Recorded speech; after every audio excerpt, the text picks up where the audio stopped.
Libos. Hello, good evening, and welcome to another episode of the Wednesday Week. A little bit older than you. I'm not touching this topic. I'm not touching it. Yeah. Mediocre, mid-table, rabble, aren't So I they? just want to be able to talk as much If you crap. play a night game, he has to turn the floodlights on. No one would have believed that he would keep his job for as long as he had. But The Wednesday Week.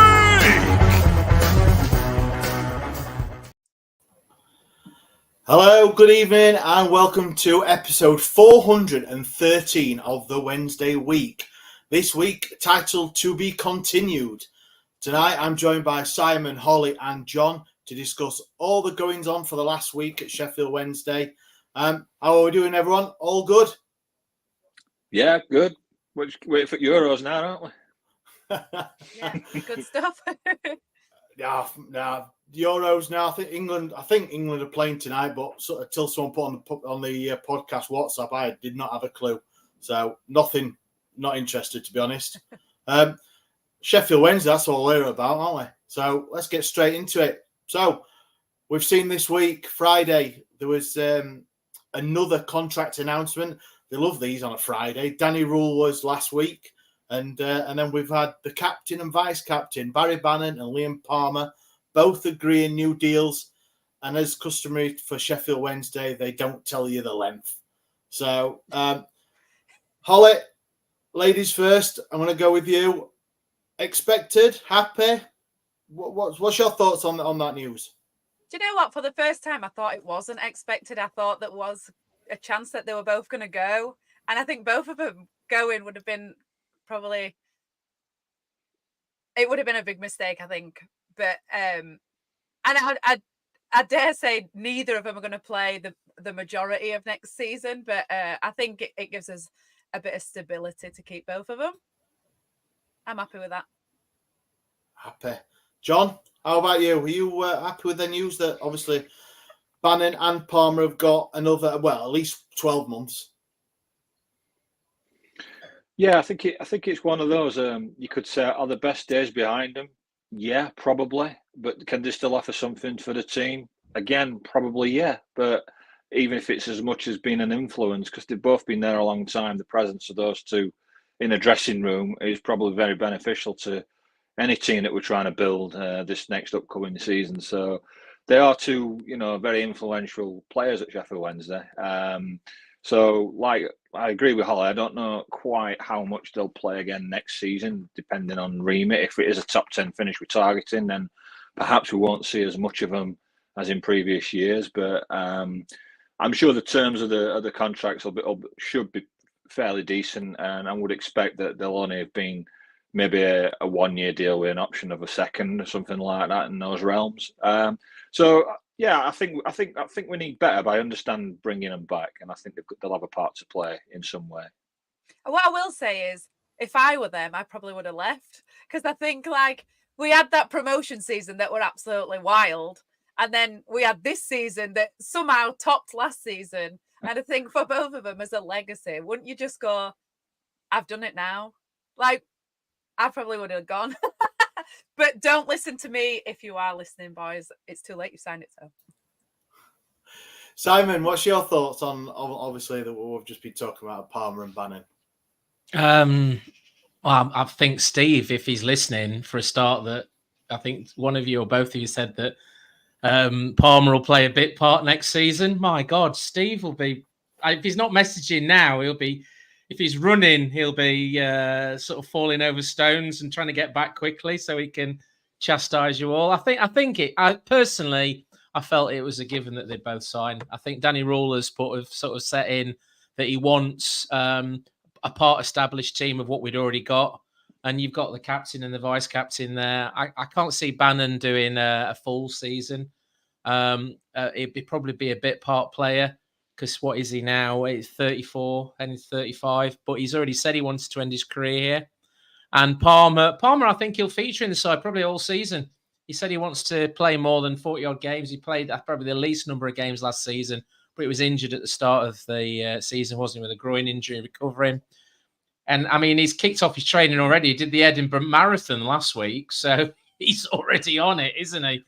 like for Forrest this Gump, season. isn't it? Just every off season he goes on this massive run across like different territories and countries, isn't he? And then he just comes back fittest player in the side, doesn't he? I again think he wants. We all talked about him going to the States, didn't we? I mean, his final payday, but I think he's here to stay. I think he'll end up probably on the coaching staff, and I think Bannon wants to do that as well. I believe he's been doing his B license, and I think they were just waiting for Danny to sign on the dotted line, and that was pretty much what they wanted, and the rest was.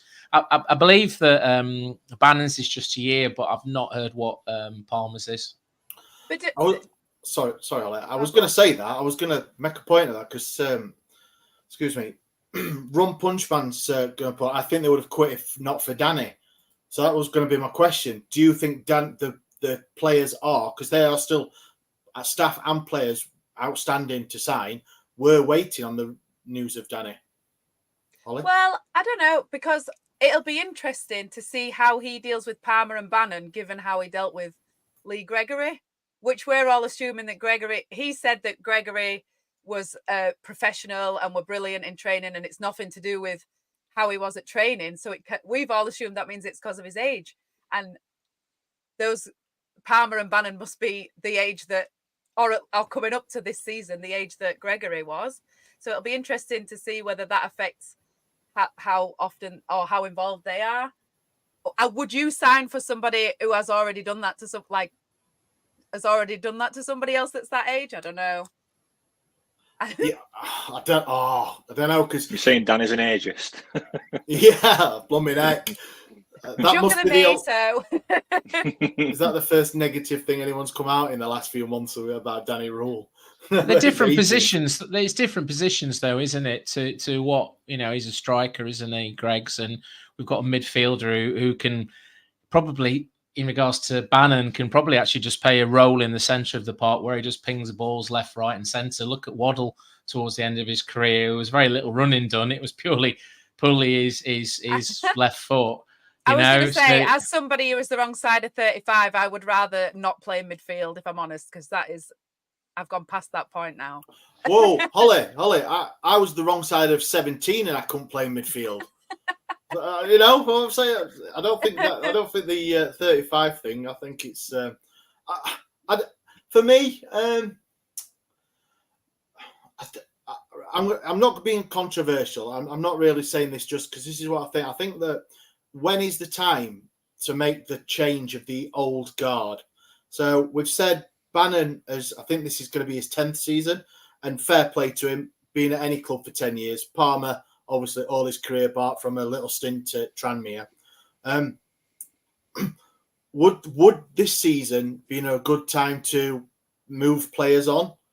Obviously, with the new manager signing, the feel good, the very nearly obviously getting relegated. If we'd have got relegated, it probably would have been a totally different story. But I think that would it have been a good time? I know Bannon is the club captain, Palmer is the vice captain. They are stalwarts, and whenever they leave, if it is next season or in 24 months, it's going to be hard. So would it have been the best time to do it now?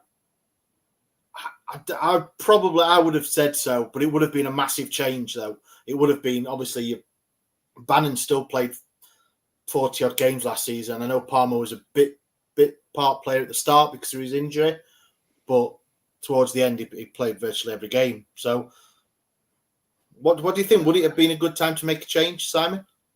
No, not at all. I think what he's got to do is he's got to build on what we had this season just gone, and you need too much change can then mean it's difficult to have any sort of influence on the side for the first few matches. We've seen this before where we've had wholesale changes through the entire team from Gary Monk era running into the last two seasons, really. You've got to have some amount of solidity in the side and some amount of what we've had before, and of the players, him, as in Bannon, Volks. I mean, we're still waiting on Volks. Volks isn't under contract. We're still waiting on Volksy to sign, and nothing's been said a great deal about that. And Palmer, I think, it's that spine of the team of what they've gone through the last few years. and then you can start building a new team around them. Probably with the fact is that they'll probably start off at the start and then slowly be phased off. But bear in mind, Palmer's only 32. Jesus, he's not exactly decrepit in regards to where he is in his playing career. 32 is probably where he's, at one of. I mean, he's just got better and better, and to pander to Steve, but he is a player that you'd probably have in your team sheet first time round every time, especially the run-in that we just had. He's 100%, and there's the sort of players we need.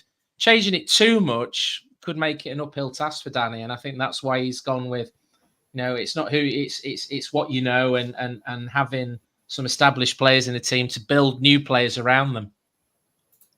Yeah, we've had a comment here from Wenlock Owl, says the squad team should be evolution rather than revolution. I like that. That's right. And on the same vein, Ed Thomas needs some succession planning.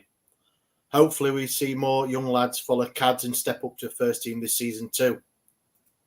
I have to say, I agree with both of you. I do agree with you, Ash, to an extent that, and I am the most sentimental. So when players leave, I have a little cry into a pillow. And no matter who they are, even if they're rubbish, I just love them. Because they've played for us and I've seen them and we know them, and I get very sad. But I do agree with Simon as well. I mean, was it Chris Turner who got rid of loads of people at the same time, and then the replacements that we got after that were just like absolutely some of those players that we signed to replace. I mean, the three pigs that went to Sheffield United.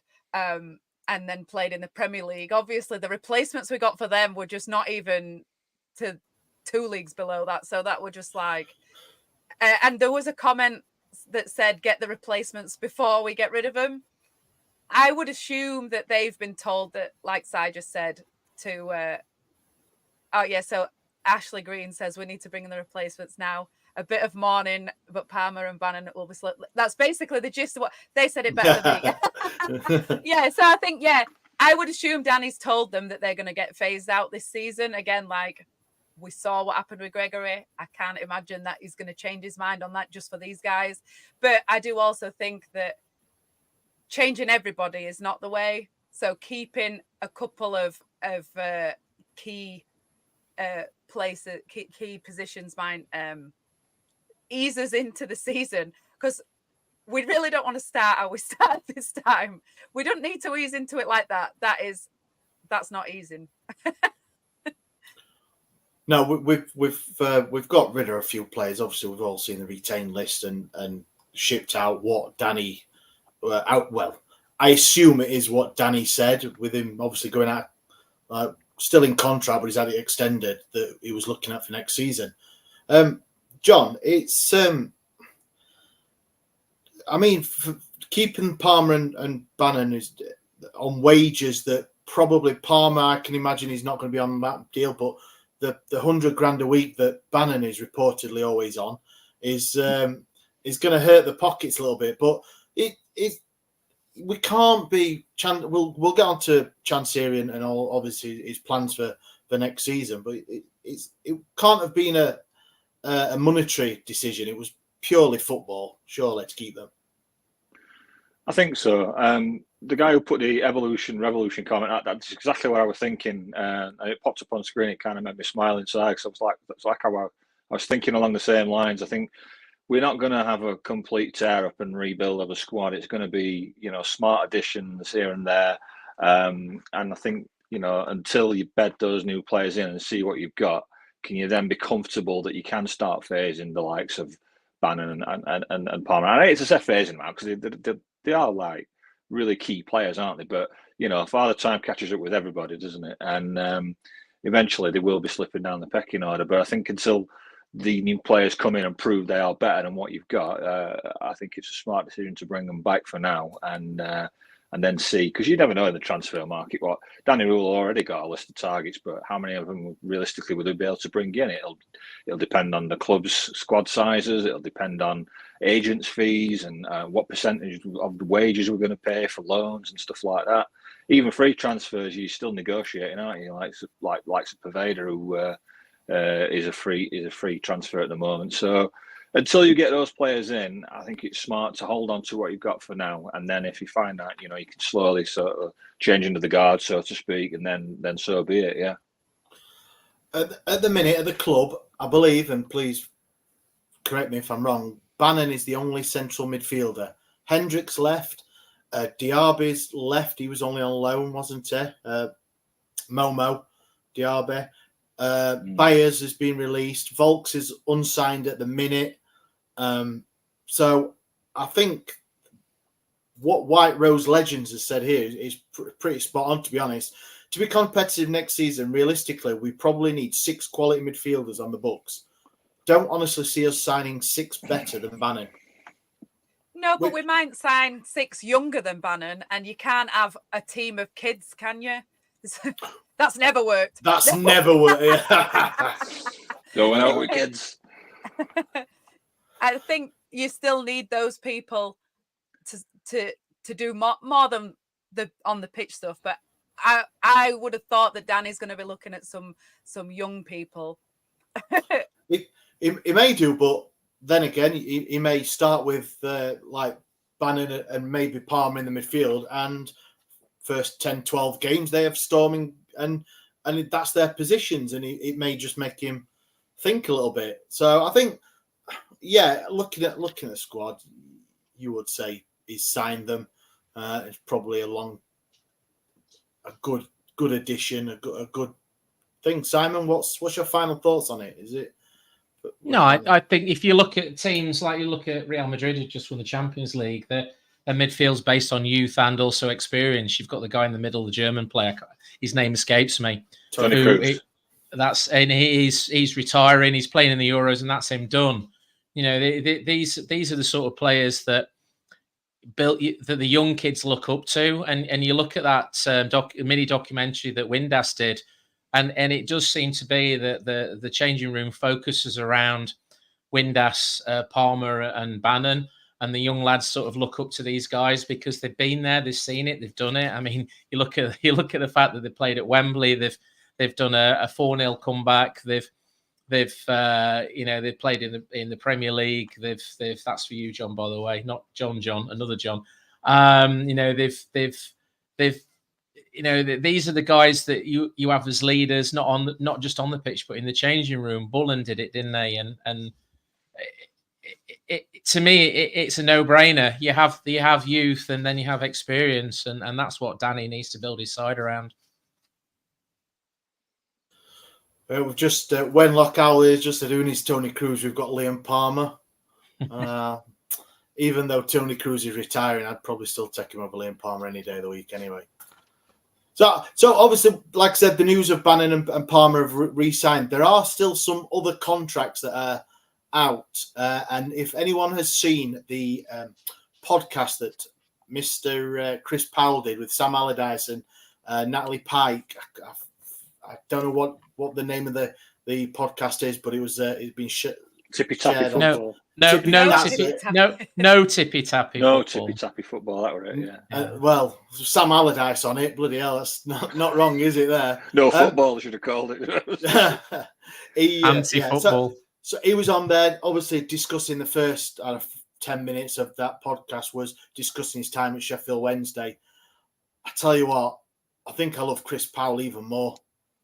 Just from that, the way that he spoke about the club, you guys, not you three on the podcast, I'm talking about everyone listening and watching, the supporters, Sheffield Wednesday, the Hillsborough, everyone. That Holly, what did you make to? I mean, it's great to see staff and players on podcasts.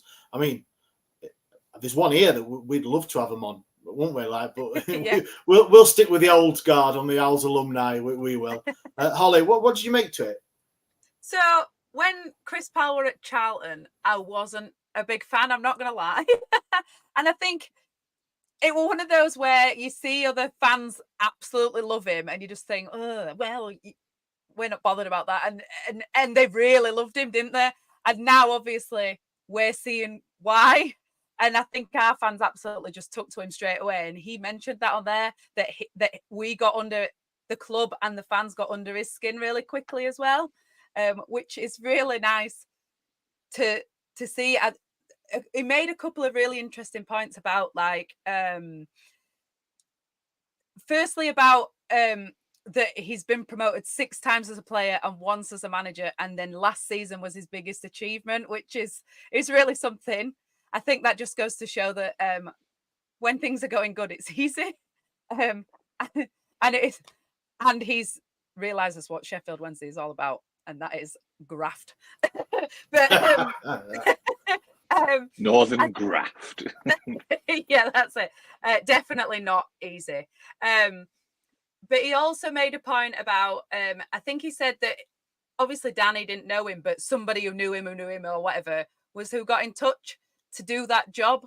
So I would like to know, what was it about him that they saw that we needed at the club, or that Danny needed, and how that line of, like, how that thread came about, because I think that's really interesting that someone knew him and thought that he'd be right for us. And obviously he was.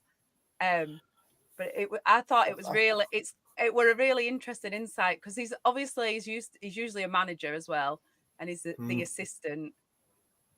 And he really go on. Sorry, Holly. I think when Danny came, he did say he wanted his backroom staff were going to be his own people, and then somebody of experience of the English Football League. And I mean, Chris Powell has got it in spades, hasn't he? The experience, like you said, Holly, he's been a player, he's been a manager as well, and also fresh from the England setup as well. So that whoever was, you're right, Holly, whoever was sat there and then thinking, I know this young German manager's just got this job at Sheffield Wednesday, and he's after some help. He's after someone. Chris, are you up to anything? I'm going to put you in touch with somebody. Do you know that? And it would be a much like player transfers and agents and all that sort of fascinate me. I'm sure that conversation, be a fly on the wall for that one, would be great. Just to find out, to dig deeper into that. Because he said that he didn't know how he'd get on with Danny and stuff. So it was completely separate, out of the blue, that he had some attributes and Danny had some attributes, and they hoped that it would work, which clearly it did. I mean, you could see his influence straight away. From our fan point of view, we could see it, and I don't think they got the results that they wanted straight away, did they? From October time, but got one winning 6. Us fans, we could see, like Married at First Sight, isn't it? Married at First Sight, a bit more successful than that. Yeah. Danny stood at the end of the aisle, and Chris is walking down, and they haven't met each other yet, and they'll get to the end and lock eyes, and that's it, isn't it? And what a beautiful friendship, beautiful marriage at the minute. Is that your favourite show there, Ash? There's an image I can't get out of my head now. I've never watched it. I've never watched it in my life. I am then. But I do spend a lot of time on social media, so I have come across it. Simon, did you see the interview with Chris Powell? Yeah, I did. What struck me, pretty much what Holly's just said, was he started off with saying that he'd had a health scare prior to joining Wednesday, and the phone call came out of the blue through somebody who knew somebody, and it saved him. And I don't know what the metaphor was in regards to, what whether he'd fallen out with life or whether he'd fallen out with football, but the guy had said that the position at Wednesday and what happened afterwards actually saved him, which I found quite profound. After going through quite a few losses in my life over the last 2 years, you need things like that in life just to sort of turn your own life and turn your own head round, and that was quite good, because if health scares are certainly with people sort of my age and around my age. When you get that phone call from the doctor and stuff like that, it's quite scary, because you suddenly realise that you aren't indestructible anymore, and that actually something could be around the corner that could end the good time you're having. However, we often think we're having a bad time. We're actually having a good time because we're still on the planet, and I think we can all relate to that from one thing or another. But yeah, to actually see that in a podcast with that a lot of people have watched, who a lot of people watch who aren't Wednesday fans, for him to say that about the club, and the club's had a profound effect on him, and the fans have had a profound effect on him, and the fact that the Blackburn game was referenced with 7,500 people going, and the pull-ups on the crossbar, which, to be honest, I'm with Holly. I didn't really like Chris Powell until he came to Wednesday. I remember us playing Charlton and them just basically time wasting and then beating us. I think it's when they went up, and it was a god awful game. And then he came and did pull-ups on the crossbar, and I think every Wednesday fan hated him for that. And now every Wednesday fan absolutely adores him for it. I forgive him. Yeah, I do too. Absolutely. And I think he's the yin to Danny's yang. He's that Danny is this very analytical German. He sees it in ones and zeros. He's very binary, whereas Chris is very much an emotional guy. And I know we approached him in the past, didn't we, to come, and he said, "Oh, I'm not going up. I'm a Londoner. I'm not moving up to Sheffield."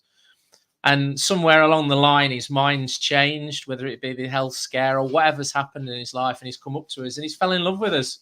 And I know we've been in love with Wednesday for years, haven't we? Since we were little. And it's when you see some, it's like abusive relationship sometimes, isn't it? I was going to say that. That's what I was say. But he's come in with what was seen as an impossible task, and he's been part of that impossible task to turn it around. And I love the bloke, and he seems to have, even though it's not official, the podcast seems to allude that he signed a contract. He seems to be already in his head that he's here next season, isn't it? So I think it's just a case of not if, but when. Yeah, we've got to keep him, John, haven't we? I think he's described all the words that we've just gone on about for the last 5 minutes about how he's described Sheffield Wednesday and what it means to him as an assistant, as a coach. But it would be mad, like getting rid of some players. It'd be mad to try and let him go, even though his stock will be high as well. Not just the manager, his backroom staff as well. It'd be mad to let him go, wouldn't we, John? Yeah, 100%. It just makes me smile. Us fans think alike, because I'm going to say the same. I didn't like Chris Powell when he was a Charlton manager. It really rubbed me up the wrong way when he did the chin ups on the crossbar. I thought, was this guy? I think he's a rocket. What's all that about? And then he's like, and then they said in the interview, he's like, "Yeah, we came, we got 3 points, we go home." I thought, you cocky son of a bitch. You know what I mean? But then you know, he's time's passed and he's come back full circle as part of the coaching staff, and I couldn't be more wrong about him. He's an absolute gent, isn't he? He's an absolute character and such a good role model for the players. Chris Powell came into football and worked his way up the hard way, didn't he? I think he got his England cap at about age 30 or 31 or something like that. So Chris Powell's took the long road to success. Both as a player and then as a manager. We had some success with Charlton, and obviously they picked us to the title. And they won by about 7 or 8 points, didn't they, really? But it was a memorable season because of what happened with United, weren't it? But yeah, that Charlton side, where, like Simon said, I remember they'd come up to Hillsborough. Johnny Jackson always seemed to do us, didn't he, with a free kick or something like that. Always Johnny Jackson, and then they'd park the bus for the rest of the game. And fair play, they knew how to get results, but it's just such an infectious personality, and I think it'd be foolish to let him go. He's worked well with Rule. You can see the relationship. Any of those YouTube videos you watch, Inside Game Day, where the Wednesday ones that we do, Chris Powell's always there, geeing up the players, geeing up the crowd. Always does his little heel flip, doesn't he, when he's coming off the pitch at the end when we've got a positive result. Joins in with the fans, joins in with the chant. And I think, to be honest, you've seen it with other players and managers. When they've come to Hillsborough as an opposition manager or player, it's just a one-off. So they sometimes get the Hillsborough experience. But when they come and they're part of the fixtures and foundations of the club, bug. And I think Chris Powell's kind of like got the Wednesday bug. He's kind of fell in love with us a little bit. And it's amazing to see, really, isn't it? Well, it were interesting. Like both he and Sam Allardyce both said that because he said he'd only signed till the end of the season, but that were for him So they were saying like he knows how good he is, but he needs us like to prove it or whatever. So he needs to make sure that it's right for him. When you're a younger manager, you want a long deal because you want the club to commit to you. But when you're an older manager, you're not really bothered about that. So it's more about if it's the right fit. So it was quite good that he said that. And obviously, even Sam Allardyce is the king of the short-term contract, to be fair. But then for them to then say, like, talk about it like, actually, he does want to sign. We've convinced it for the first time ever. Sheffield Wednesday has actually sold itself to somebody successfully, and they want to stay. Obviously, based on if Danny signs, he did say, but yeah. Yeah, it did sound like it was, like Simon said, it was going to be not if, but when. And I am sure we'll see an announcement of if it is just Chris or if it is all the backroom staff that have extended their contracts. I'm not sure, but I'm sure probably next Friday. Like I said, they like the contract announcements on a Friday, don't they? So that's it. Yeah. So that's it. So we've got obviously the captain, vice captain. Hopefully, one of the coaching staff is going to extend. There's other players that we're waiting on. Obviously, offered to Volks. Bernard is another one that I think that's going to be pretty critical for me. I'm a massive admirer of Deschamps Bernard. He's playing in the Copa America, is it? That's starting soon for Jamaica. So hopefully he'll have an envelope with a signature on it on his kitchen table when he gets home. Hopefully that's it. Right, so we've seen in the report this week as well that the owner, Mr. Chansiri, is looking or possibility for outside investment in the club. Now, come on, that's great news, isn't it? Hey, who don't want Red Bull coming in and having a bit of money thrown at us? It's been said that he's looking for a partnership rather than selling. Simon, what's your thoughts on this? What's your thoughts on Mr. Chansiri looking at getting people to plough their money in so we can buy someone decent? Didn't you think it was a strange sort of time in the announcement that he was looking for investors? It just sort of fell after Leeds had got an investment from Red Bull, and the sort of announcement from on Twitter was quite negative in regards to, was he wanting 60 million and he'd turned some people down. It was more span on the negative side rather than the positive side, which I thought was typical journalistic. Oh, let's go for the negative. We can't have anything good because we've just signed the manager and two players. Look, investment isn't the silver bullet as what I would suggest some people from West Yorkshire are thinking. With the current sort of profitability and not Holly, no, sorry. The profit and sustainability rules are really sort of quite strict now on what people can invest in a club, and it's not a case of this white knight or sort of silver and blue knight riding in on the back of an Austrian horse and spaffing loads of money at a club and buying loads of players and so on and so forth. You've got to do it in such a way that it doesn't actually affect the accounts. But in regards to Wednesday, I think we're in a sure enough now we're probably one of the most high-profile clubs that we've ever been since probably we're in the Premiership. If you look at the last 24 months, people know who Sheffield Wednesday are. A year ago, we did, what was it, the impossible, a 4-0 overturn in a playoff final. We went from 4-0 down to winning and going to Wembley and then winning 120 minutes plus 3. And we were on the, Pep Guardiola spoke about us, Jurgen Klopp spoke about us, Kevin De Bruyne wore a Wednesday shirt in the after party after they won the Champions League. Everybody suddenly realised. Beastie was the poster boy for Al Jazeera as well. Absolutely. That might have been a deal that he did before that. We suddenly became... we've been in the shadows for quite some time now, and all of a sudden everybody started to know about us. And then we've done it again. We've if ever there's a time, the podcast with Chris Powell showed it, that we were the club that we were going to be relegated. No club has ever overturned the deficit that we just overturned. Danny Rule's come in. And we've done something that no other club has ever done before. And everybody's talking about Sheffield Wednesday, about 7,500 people going to Blackburn, about Danny Rule, this guy that probably only people from Bayern Munich, Germany, and Southampton ever knew about. Now, apparently, every time a manager gets sacked, he's like number one favourite to go there. The ITV have taken him on, and he's going to be commenting on the Euros.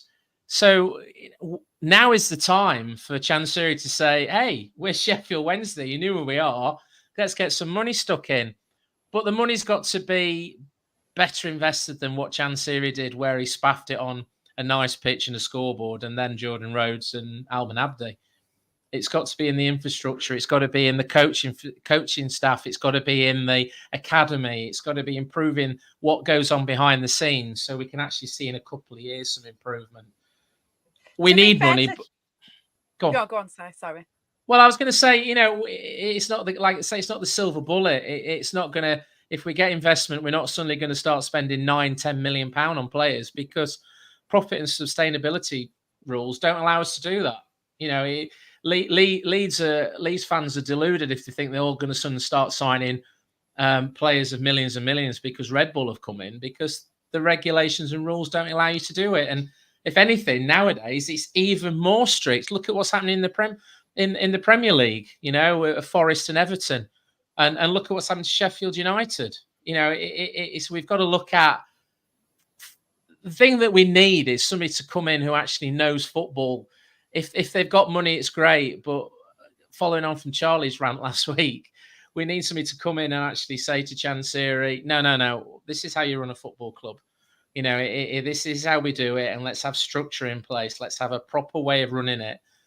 I'm sure that's what Danny wants, and that's what all the fans want as well. I'm sure that the owner won't want that, though, will he? He won't want someone coming in saying, here's 50 million or however much it is, then I want to have some sort of control or saying things. He'll probably just want the money, and you'll be a silent partner, and that's it. Because I don't think he's going to give up any sort of...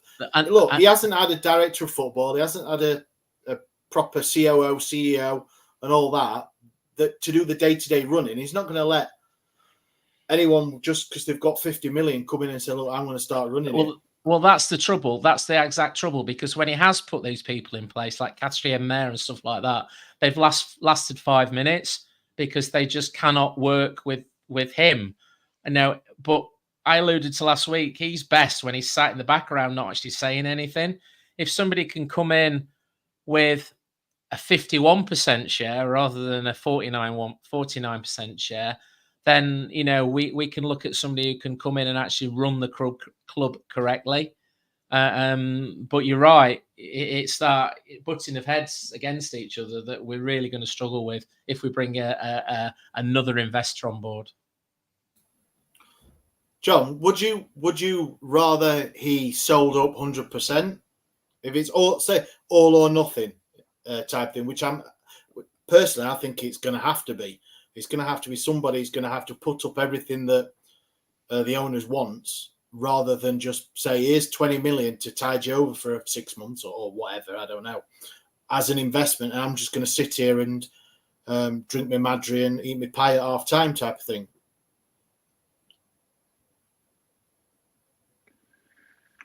I find it hard to believe that you could get somebody to come in and work with Dejphon Chancery. I think he's clearly shown over the years that he hasn't necessarily learned from his mistakes. He doesn't necessarily understand football still after all this time, particularly when it comes to like valuations on players. Whenever we've had bids come in, I mean the 12 million Forestieri thing. That, I mean, you should have done that, and I know the fans wouldn't have liked it. But if you want to be a proper businessman, you sort of have to.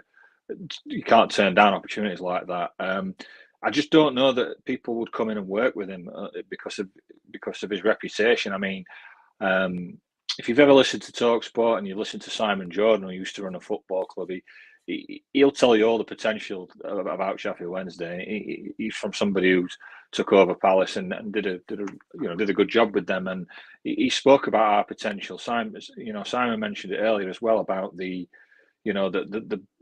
actually managed to raise his profile without actually spending loads of money. We just because of the incredible feats that we've done in the last 2 seasons, from looking like blowing promotion to getting it, and then looking like nailed on to go down to then a miracle survival. But I think if I can't see anybody working with Chance here, if he's going to sell anything, I'd say it would be 100% sale. But I believe that he wants to keep the club going and hand it over to his son, who I think is just past one of his. I mean, I'm not going to speak too much about his son because obviously we know about things in the past where people have been out of order. But I do believe he wants to hand the club over to his son at some point, and so I don't think he'll sell. Hence but I might be open to investment suggestions. It's going to take somebody though with a bit of money and a bit of probably patience.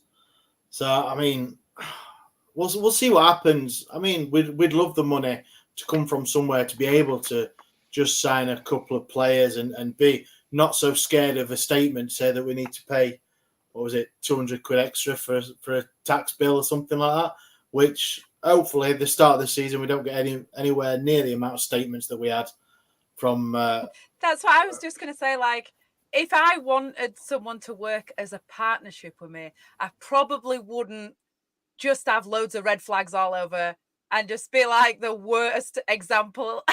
I feel like I'd probably lay low for a bit and be like, I promise it's going to be great, and then show those things after when they've agreed to it already. Don't do that straight away. I mean, John mentioned Simon Jordan. I'm pretty sure Palace went into administration when he was there, so he can say all this stuff about how to run a club, but I'm sure that happened. And the only thing I will say, in Chansiri's favour, and this is the only thing I will say, Simon, you mentioned spending all the money on Jordan Rhodes, but we put that off, and then all the fans went, well, why didn't we get Jordan Rhodes? Blah, blah, blah. And I feel like out of every decision he's ever made, and there's been so many that have been wrong, and that one was like the pinnacle wrong one, but I feel like that was the only one where he actually genuinely thought he was doing the best thing that the fans wanted. I think he just thought, this'll make everybody love me, this will be the signing, and obviously it didn't work out, and you live and die by the sword. So yeah, it was bad, but I think he's only ever done what he himself has thought is best for the club. I think when he signed, like you say, Rhodes, I think when he signed Alman Abdi, George Boyd, he was going by people who were advising him and saying, this is a rate player, this is a rate player. And we obviously, hindsight's a wonderful thing, but it's come to pass that maybe certain people who were advising at the time were doing it purely because they were getting a certain amount of money from these deals, and they were actually benefiting more than the club actually benefited. Fans were on board with it. Well, absolutely, we were. Jordan Rhodes thing. It just was absolutely awful. I was a massive Jordan Rhodes fan. To me, it was like going back to early 90s when we were bringing, when we got like players to come in, like, we got Waddle from Marseille, didn't we? And we'd already got Hurst. I thought the Jordan Rhodes signing would be the shot in the arm that we needed to get back to the Premier League. And obviously I was massively wrong on that. I mean, Jordan Rhodes is one of the Championship's top scorers of all time. Yeah. And a lot of them have probably come against us, I'm not going to lie. But, and he has played that 4-all game. He was absolutely unbelievable. So our fans probably did really, even if he was on the fence about it, if you looked at social media, our fans wanted Jordan Rhodes so much. But it was such a short-term thinking signing that then, because of the financial implications of it, we had to keep extending his contract beyond, even though he was rubbish. And I think probably Borough fans would have told us he were rubbish, but we were just thinking this is one of the best signings. Yeah, you say hindsight's a wonderful thing. If you take away the fact of what we know now, like you say, John, when we signed him, it was like, well, this is just the final piece in the puzzle for us to get promotion to the Premier League. You know, and that and the signings he made that season, you felt, because he just basically threw shitloads of money at it. But what I was trying to allude to earlier on was that the money could have been better spent, and again, hindsight is a wonderful thing. Better spent elsewhere, which we've probably seen the fruition of now. You know, by improving the academy and probably moving from Middlewood Road to somewhere else in Sheffield. Some amount of money spent on the facilities at Hillsborough, which Hillsborough's not had any investment since 1996, other than a pitch and a scoreboard. You know, but instead we went down the road of which we did during the Premier League times, was just spent it on players and players' wages, which, you know, chasing that unicorn of which we never actually got anywhere near from and ended up in League One. And I agree with the comment that said you can't, he spent the money, it wasn't us. And I do get that. But Matt said he can't turn and blame us fans because it went wrong. He spent the money, nobody held a gun to his head. And I do agree with that. I think it might be better long term.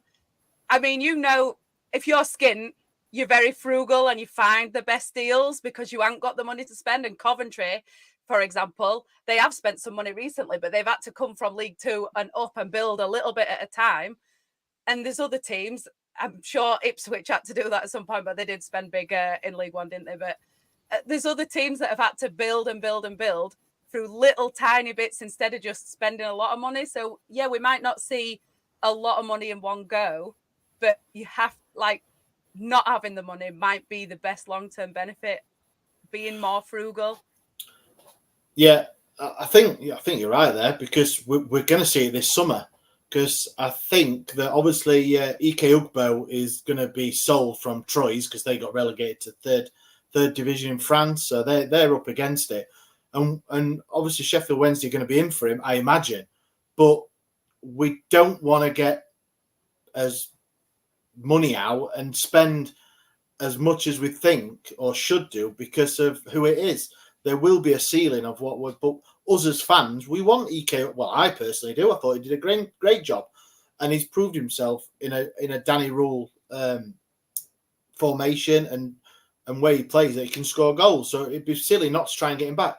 But we don't want to get him back having to spend $5 million or exactly. whatever because then we get the Jordan Rhodes. Yes, I put it on Twitter. I think it was earlier today with somebody or yesterday, and it was like I was trying to say that we don't want to get in this situation with Rhodes, like we did, where we spunked a load of money, and then we still paying for Rhodes now. I probably or just paid it off, and do the same with EK Ugbo. Even though Ugbo, yes, scored us 7 goals last season, and we know he can score, but there's got to be a price set.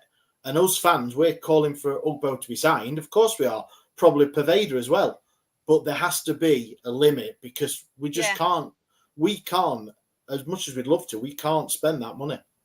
No, it's like what Matt says. Yeah, fair enough. It's not us spending the money. But if we really want Ugbo and then we don't sign him, we're going to blame Chansiri because we haven't signed him. But if I were bidding on eBay, and I've set myself a limit, I'm not going above this amount. Everyone knows the whole point of eBay is once you've started bidding, you just keep going because you've decided you want it. You've already pictured yourself wearing it. So we don't want to just keep bidding because we've decided that Ugbo's the only striker on earth. There'll be another striker that's as good as Ugbo. And we have to trust the process. And again, we don't trust Chansiri.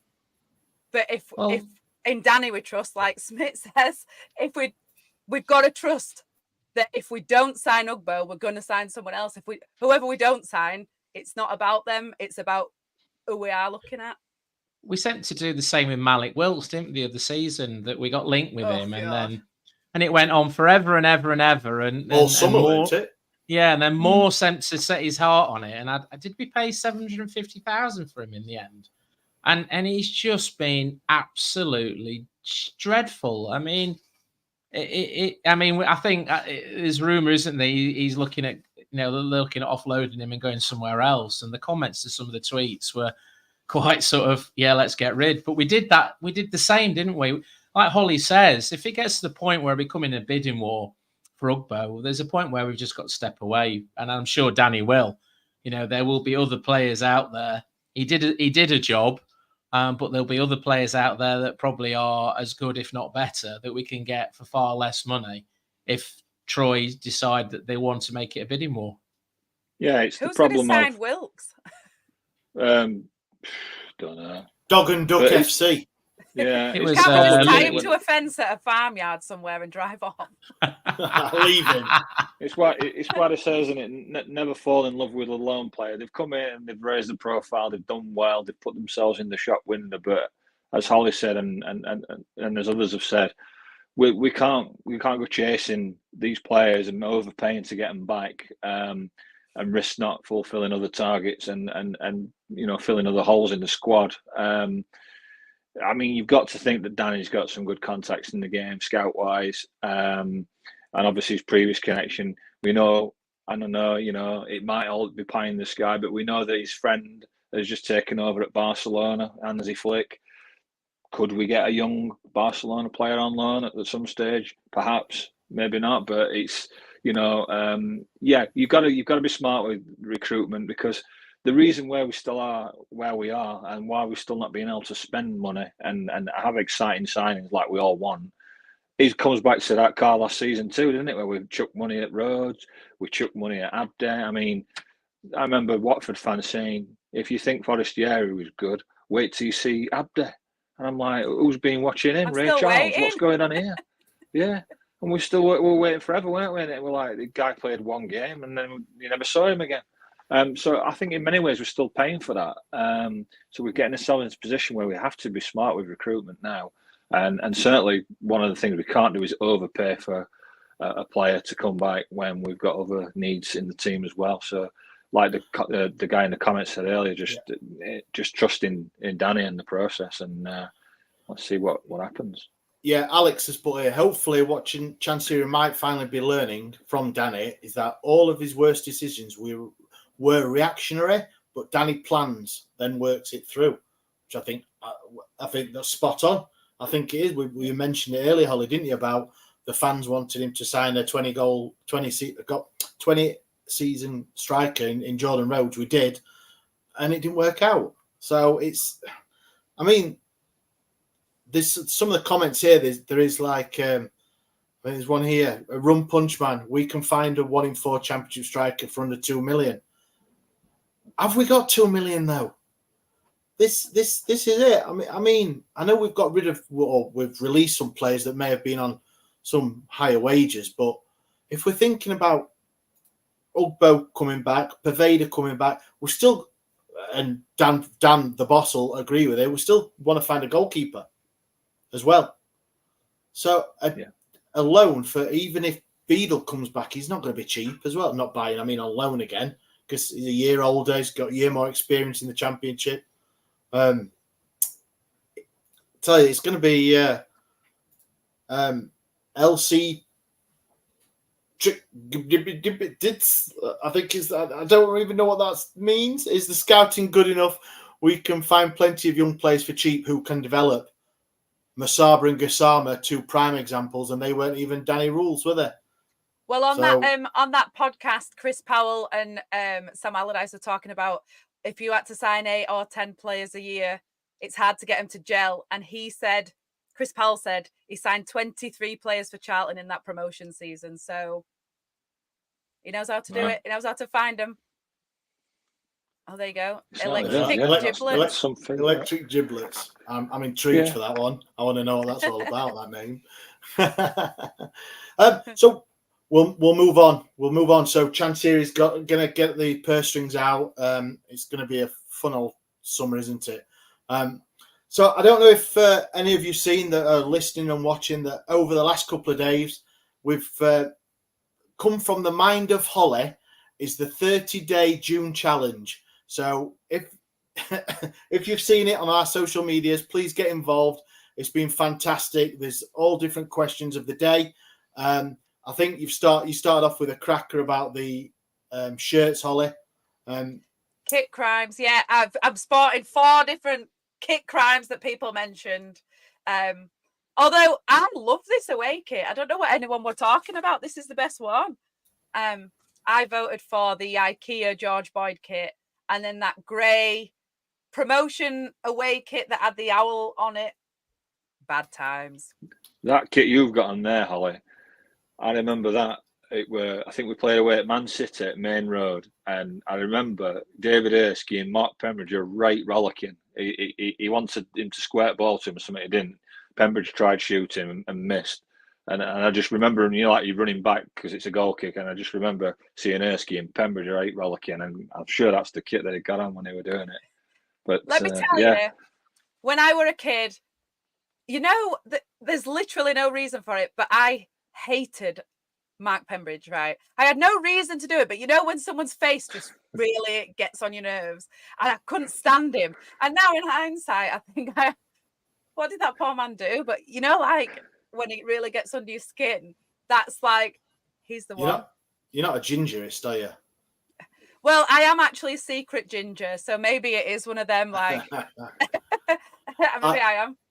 I voted for the I work at IKEA on a Sunday kit, or the George Boyd kit, as I called it. It's a bit of a thing though, because the other image of that kit is obviously the knee slide for Atinuhu against Leeds in the snow. So a fantastic goal, fantastic celebration, a shite kit. And you want to remember kits for the good times, but I don't want to remember that one. I will say about this, if I ever get lost up a mountain, this is thick enough to keep me warm for a week. Don't wear it in summer. Simon, which was your nomination? It's got to be the IKEA kit, hasn't it? It's just who the flipping heck signed that one off. It was just hideous. And it reminds me of George Boyd, who was awful, also one of the worst players that ever played for Sheffield Wednesday in recent times. And when he wore that kit, he looked like Conchita Wurst working in IKEA or something. Didn't he? I think the first game that season was away at Wigan. I think that was our first game that season, and we'd obviously just was it just after we'd lost against Huddersfield, or was it after we just lost against Hull? I can't remember now. And they came out and they were abject. And George Boyd had been sold as this guy who covers every blade of grass. He'd ran the most in the Premier League the season before. And he came out with his long hair. And then that kit came out as well. And we were abject. We were absolutely awful. And I just remember thinking, this is shit on so many levels, including the kit.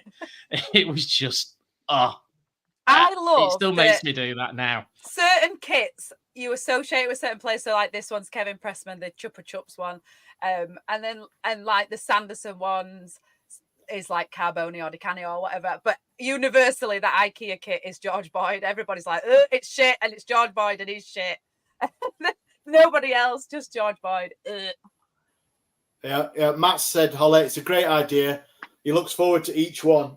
Nuhu, definitely the cult hero one. I went Nuhu for cult hero as well. There were a few Sibons as well, which I can get on board with, but I went Nuhu for cult hero. The other one was something to do with best live goal, and I changed my mind about 300 times on that, to be fair. Yeah, today's, if you get onto, they're still on our social medias, you can comment on all the ones from previous as well, that it's cult heroes. So a lot of shout outs for Big Dave, Waddle. I think there was some quite Emerson Tone as Sabon. Yeah. He's got some Semedo, So Semedo did not come up as much as I thought he was going to on that. But everybody sort of loved him. I think a lot of people jumped into the you either loved him or hated him. I mean, with Sabon, I used to stand and then sit on the cop when Sabon was playing, and oh my God, I was probably one of his worst critics. But what normally happened was I would slate him, and then he'd do nothing all game. He had that slovenly run about him, didn't he, where he just didn't look arsed at all. And then he'd pick the ball up and just basically hit it, and we'd score. Usually about 4 or 5 seconds after I'd been calling him every name under the sun, and pretty much everybody around us on the cop had heard me saying that. At which point they all turned around and went, nah. I have After to he's say, just there is scored a worldie. the time that we always talk about where Sibon was literally just skulking about, and then he just blammed one, and everyone on front row turned round to one guy that had been slagging him off, and now I know who that was, and it's Hello. you. I was Sibon's biggest fan ever. I absolutely loved him. I loved him. He was a pantomime villain, wasn't he? I think Electric Giblets, because I know it now. I think Semedo was a genuine legend, not cult hero. And that's a good point, actually. I was going to say that's more that, isn't it? But there was Chef Kikuchi, I thought might have got a mention as well, because I thought he was a bit of a cult hero. Because remember that game when we weren't really, United came to Hillsborough. I'll be honest, they were much better than us, but he popped up and scored a winning goal. And set us off sent us all home delirious because we beat them. But what I loved about it is he then joined another club. I think it was Swansea. And Swansea went to Bramall Lane and he scored. And he swan dived right in front of all the supporters on the cup in homage to Wednesday. And I thought, yeah, you get my vote as one of our cult heroes, Kucha. It was Petter Rudy for me, which I think reminds me of the shirt to your left there, Holly, the yellow and blue and white shirt. Petter Rudy was much maligned, but I always thought he was a great player, just such a great player. But again, much Bambi on ice, my dad used to say. He looks like Bambi on ice. He made Rule look like he'd a squat store, didn't he, with them legs, didn't he? Rudy, like knitting needles, weren't they? He refused to sign my shirt. This is signed, but he didn't sign it, so he is on the shit list. Get in the bin. Get in the bin. Get in the bin. Oh, well, like I said, everyone have a look on Twitter, Facebook, all that. We put them out every day in June, thanks to Holly. There's some cracking ones there to make you think, to make you argue. Drop a like and engage with that. It's free, so hey, we'll have a laugh with it. It's great. Thank you very much. Has anyone got any other business? I've got a couple. Oh, Owls in the Park. Owls in the Park. We've not mentioned that. That's been announced, hasn't it? Is it 29th of June? Is Owls in the Park. So that'll be interesting. Hopefully we'll see the kit out before then. That'd be nice, wouldn't it? I think there's only Holly who has a child that'll be young enough to go, and he supports Barnsley, so. Yeah. Well, yeah, I mean, my lad will probably want to go. He'll probably want to have a wander around, but he won't want to wander around with his dad. He'll be taking his girlfriend or his mates. I'll just be dropping him off. And then I just read today that Joey Pooty is being called up by Zimbabwe to play in the World Cup qualifiers in South Africa. So that's a good one. One of our lads from the youth side is getting an international call up. So, and I think he's one for the future. You know what's going to happen there? He's going to get a bloody broken leg and be out for 9 months, isn't it? Oh, nothing like being positive. We'll never see him again. Never seen again and then released. No, look, I think I remember him from last pre-season. He played a couple of games. He looked pretty handy. Was it York? I think he had a good. He played York and Chesterfield, didn't he? Yeah, very quick. But yeah, if he get more minutes and more minutes for Sheffield Wednesday, he didn't look out of place, so that'd be good. Sorry, Holly, what was you going to say? Oh no, I was just going to say, did anyone see on social media that kid that was like 30 or however old he was, like a teenager, and he'd been to so many Man City games and he'd only seen 13 losses or something? It were a ridiculous stat. He'd been to loads and he's only seen 13 losses in his entire life. I think we'd seen about 13 losses by October. And I've had a lot of debates this week about, obviously, because where I live, there's a lot of Leeds fans and they're all upset about what happened, which is hilarious. And I've been trying to console them by saying the Football League is so much better than if you were a Man City fan and you'd only seen 13 losses in your entire life. I just absolutely think that what we've got, not us, but anybody that supports a team that's a bit shit, what we've got is infinitely better than whatever that kid is watching every week. And he might not think it is. But I saw that on social media and I just thought, great, well done you. I mean that's 10 times over. That kid's got to look forward to not having heart disease, not having high blood pressure, diabetes, mental health issues, or any of But the things above can only that we get all have. worse. And that's a much worse song. I did see it, and you're right. I think his dad posted at the wrong time, weren't it? Because obviously they went to Wembley and lost. Yeah. So I think it was something like 400 odd games. He'd been going since a little one. It was quite a lot of games. He'd only seen them lose 13 times. But hey, right, is that it? I've got one little thing. Everyone listening, watching, coming out in probably tomorrow, if I get my act together, we're going to ask for a little bit of a favour from everybody, if possible. If you like what you hear, see, listen, interact with, would you do us a big favour? We're gonna put ourselves out there. We don't do this, but we're gonna register to vote for the podcast awards. So every year they do some podcast awards that we did send it out last year, but unfortunately we didn't get chosen or go through to the next round. But we're going to put it out for a form for you to fill in. If you don't like it, you could put it that you don't like us. Do whatever. Just we'd love it if you can just fill it in and recommend us for a couple of awards. I know it sounds very shitty and a bit thing about trying to just nominate us. Look, yeah, exactly, Liam, exactly. There we are. Look at me. That's it. But we're coming around to the thoughts of we're trying to do a lot of good things around the club and community wise, and what a great thing it would be to do and just spread our word on what we want to do than be on a stage and collect an award and say it. And we really appreciate all the support from all you guys, us podcasters. Yeah, it's a good laugh for us, but also that we're trying to do something a little bit good, I think. So if you don't mind, you don't have to. It'd be good if you would. That'd be fantastic. Thank you very much. And that's enough for now begging. One more thing, actually. One more thing. Hit a like and subscribe on these videos. And like I said the other week, the algorithm thing is all the nerdy ones like Blair know all about that. So really appreciate listening. Thank you very much. We'll be back next week with another episode. See you all, guys. Laters.